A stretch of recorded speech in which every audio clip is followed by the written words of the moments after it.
धन की कमीना, समर्थन की कमीना, पर मन का कमीना। नमस्कार, मैं जनवक्ता शिव गौतम बात कर रहा हूं राहुल गांधी की, जो भारत का सबसे ज़्यादा अधेड़तम युवा है और कांग्रेस का पूर्व अध्यक्ष है। लद्दाख के मामले को लेकर राहुल गांधी ने जिस तरीके के झूठ फैलाए, अब उनमें से एक बड़ा झूठ का पर्दाफाश हो गया है। दरअसल राहुल गांधी ने 4 लोगों के वीडियो शेयर किए थे और उन्हें लद्दाख का बताया था, और हर वीडियो की उसने एक टाइटल रखा था कि प्रधानमंत्री कहते हैं कि किसी ने हमारी ज़मीनें नहीं ली, लेकिन लद्दाख के लोग कहते हैं कि चीन ने हमारी ज़मीनें ले ली। और इन वीडियो को आधार बनाकर कई लाल हरे चैनलों ने इस पर तमाम डिबेट की, तमाम सवाल पूछे सरकार से, तमाम भारतीय जनता पार्टी के प्रवक्ताओं से सवाल पूछे, और वो भी बेचारे जवाब नहीं दे पाए क्योंकि उन्हें हकीकत का पता नहीं था, और वो भी ये सोचने लगे कि ये सब है क्या।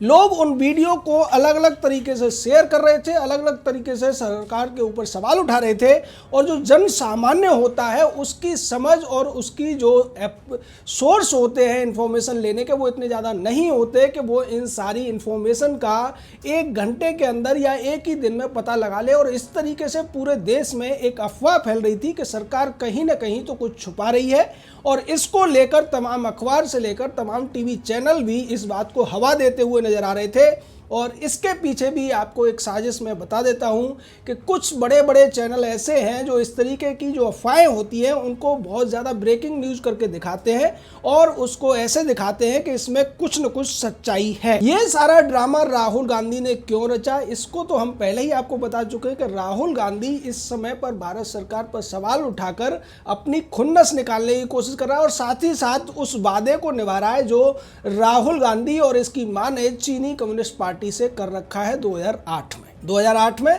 राहुल गांधी ने और उसकी मां ने एक समझौता किया शी जिनपिंग की पार्टी के साथ। तब शी जिनपिंग अपनी पार्टी के वाइस प्रेसिडेंट हुआ करते थे और चीन के प्रधानमंत्री भी हुआ करते थे। उस समय पर एक समझौता हुआ कि ये दोनों पार्टियां मिलकर एक दूसरे को फायदा पहुंचाएंगी। इसमें ये कहीं ध्यान नहीं रखा गया कि अगर भारत की कोई पार्टी जो कि सत्ता में थी उस समय, अगर चीन की कम्युनिस्ट पार्टी जो कि चीन की सरकार ही होती है, चीन की सेना ही होती है, उसको फायदा पहुंचाएगी, तो निश्चित तौर पर ये भारत देश का, भारत के लोगों का बहुत बड़ा नुकसान होगा, क्योंकि चीन घोषित रूप से भारत का दुश्मन रहा है। चीन ने भारत की 38,000 स्क्वायर किलोमीटर से ज़्यादा की ज़मीन 1962 से हड़प रखी थी, और जब कांग्रेस पार्टी ने चीन के साथ ये समझौता किया था तब तक इस ज़मीन को उसने 43,000 करोड़ की जो माप है उस तक पहुंचा दिया था। अब बात करते हैं ये वीडियो किस किस के थे। एक वीडियो राहुल गांधी ने शेयर किया था, और ये वीडियो था दोरजी गोडसाम का। ये राहुल गांधी की पार्टी का एक नेता रह चुका है, और इसने ये वीडियो में ये कहते हुए ये सुना गया था कि हाँ, चीन ने हमारी ज़मीनों पर, हमारे जो चरागाह थे उन पर कब्जा कर लिया है। इसके बाद राहुल गांधी एक और व्यक्ति का वीडियो शेयर करता है। इसका नाम है सचिन मिरुप्पा उर्फ चोचो, और ये व्यक्ति भी उसी तरीके की बात करता है। ये खुद को प्रदेश महासचिव बताता है राष्ट्रीय छात्र संगठन हिमाचल प्रदेश का, जो इसकी दूसरी प्रोफाइल है। और उस वीडियो में ये लद्दाख का एक अपने आप को बासिंदा बताता है, और ये कहता है कि भारत की तमाम ज़मीनों पर चीनी सेना ने कब्जा कर लिया है, हमें भगा दिया है, लेकिन भारत सरकार और भारत के प्रधानमंत्री झूठ बोल रहे हैं। तीसरे व्यक्ति की बात करते हैं। ये तीसरा व्यक्ति है नामग्याल दारबुक। ये खुद को दारबुक सेवक इलाके का रहने वाला बताता है, और ये भी उसी तरीके की बातें करता है। और उसके अलावा चौथा व्यक्ति जो है, ये इसका पार्टी का बड़ा नेता रह चुका है, कांग्रेस पार्टी का। चौथा व्यक्ति इसी नामग्याल दारबुक के साथ का है, और इसका एक फोटो भी रहा है, और ये है चुंडुप नाबू चीता। ये खुद को चीता बताता है। ये भी उसी तरीके की बातें करता है जो बाकी के 3 और लोग करते हैं, यानी कि एक स्क्रिप्टेड वीडियो बनाने की जिम्मेदारी किसी व्यक्ति विशेष को दी जाती है, और वो इन 4 व्यक्तियों से अलग अलग बैकग्राउंड में, अलग अलग लोकेशन पर वीडियो बनवाता है। उसी तरीके से जैसे कि राहुल गांधी, सोनिया गांधी और प्रियंका वाड्रा एक ही स्क्रिप्ट पर लिखा हुआ वीडियो अलग अलग दिन में शूट करते हैं, और फिर उस वीडियो को एक एक करके पब्लिक में डाला जाता है, मीडिया को दिया जाता है, और मीडिया कई दिन तक ये खबर बनाती है कि राहुल गांधी ने हमला बोला, सोनिया गांधी ने हमला बोला, और प्रियंका वाड्रा ने हमला बोला। ये जो 4 नमूने हैं जिनको राहुल गांधी की पूरी कांग्रेस पार्टी ने पैसे देकर, हालांकि ये कांग्रेस के कार्यकर्ता ही रहे हैं, लेकिन पैसे देकर जिस तरीके से ये वीडियो शूट कराए गए, उन वीडियो को फैलाया गया, ये सीधे तौर पर राष्ट्रद्रोह की श्रेणी में आता है। क्योंकि जब राष्ट्र के साथ दूसरे राष्ट्र का, जो हमारा दुश्मन देश है,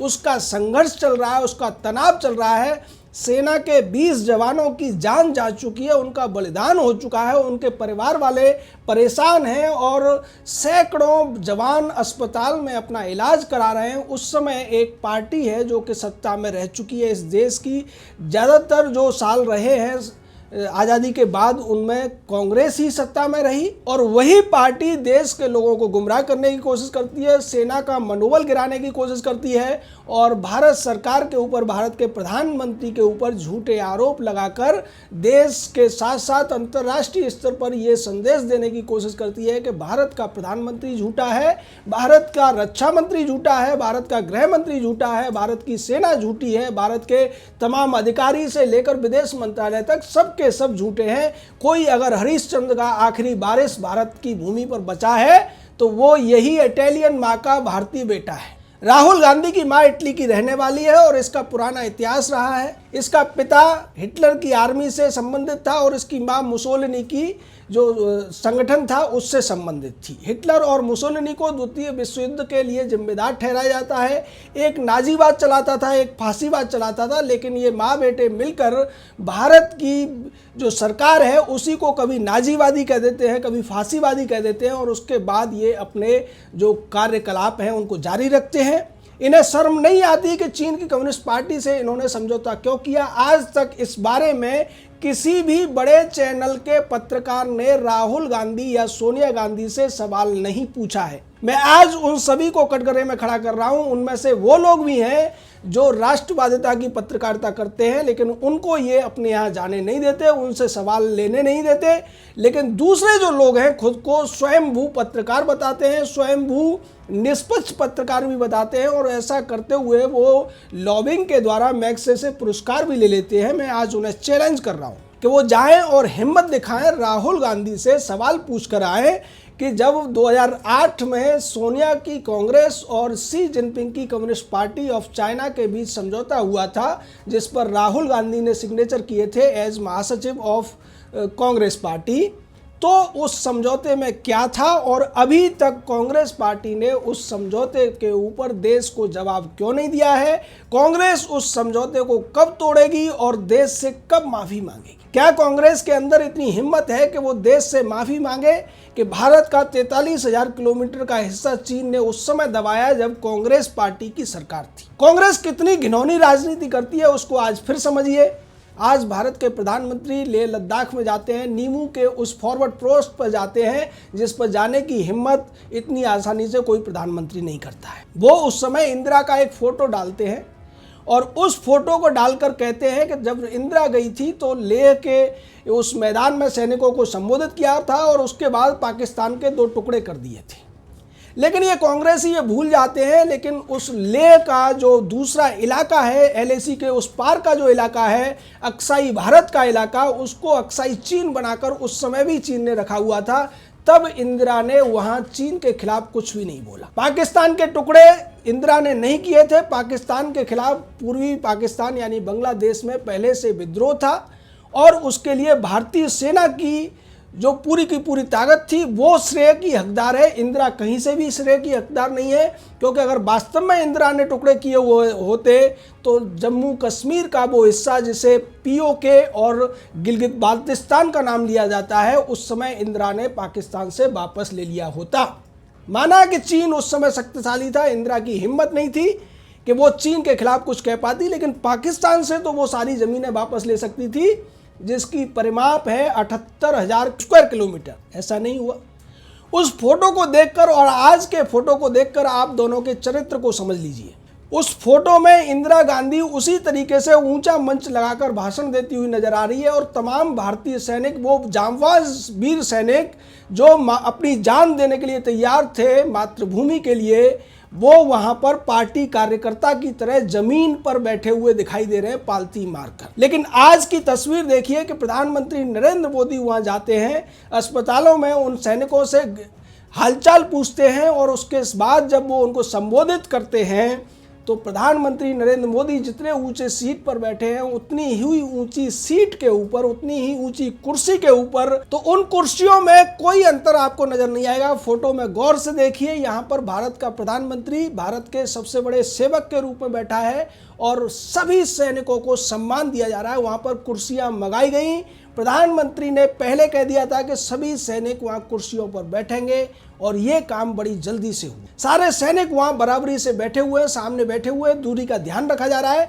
तो ये अंतर है भारतीय जनता पार्टी के इस प्रधानमंत्री में और कांग्रेस पार्टी के उस प्रधानमंत्री में कि एक चाहे जवाहरलाल नेहरू रहे हो या फिर इंदिरा गांधी रही हो, इन्होंने अपने आप को राजा की तरह ट्रीट किया था। लेकिन भारत के जो वर्तमान प्रधानमंत्री है नरेंद्र मोदी, वो खुद को एक जनसेवक की तरह ट्रीट करते हैं। वो उन सैनिकों के साथ मिलते हैं, उनको बराबरी का स्थान देते हैं, उनको सम्मान देते हैं और उनके सामने सर भी झुकाते हैं। और जब कोई जिक्र करते हैं भारत माता का तो उन सैनिकों की माओं का भी जिक्र करते हैं। ऐसे हैं देश के प्रधानमंत्री और यही वजह है कि आज उनके उस दौरे के बाद भारत के सैनिकों का हौसला आसमान की बुलंदियों पर है। लेकिन यह कांग्रेस पार्टी अपनी आदत से बाज नहीं आती है। राहुल गांधी अब पूरा का पूरा राज खुलने के बाद, इन स्क्रिप्टेड वीडियो का झूठ सामने आने के बाद भी देश से माफी नहीं मांगेगा। इसीलिए मैंने शुरुआत जो की थी वो एक पुरानी कविता के बंद से की थी और यही इन राहुल गांधी हो, सोनिया गांधी हो, इनका चरित्र है। जय हिंद, जय भारत।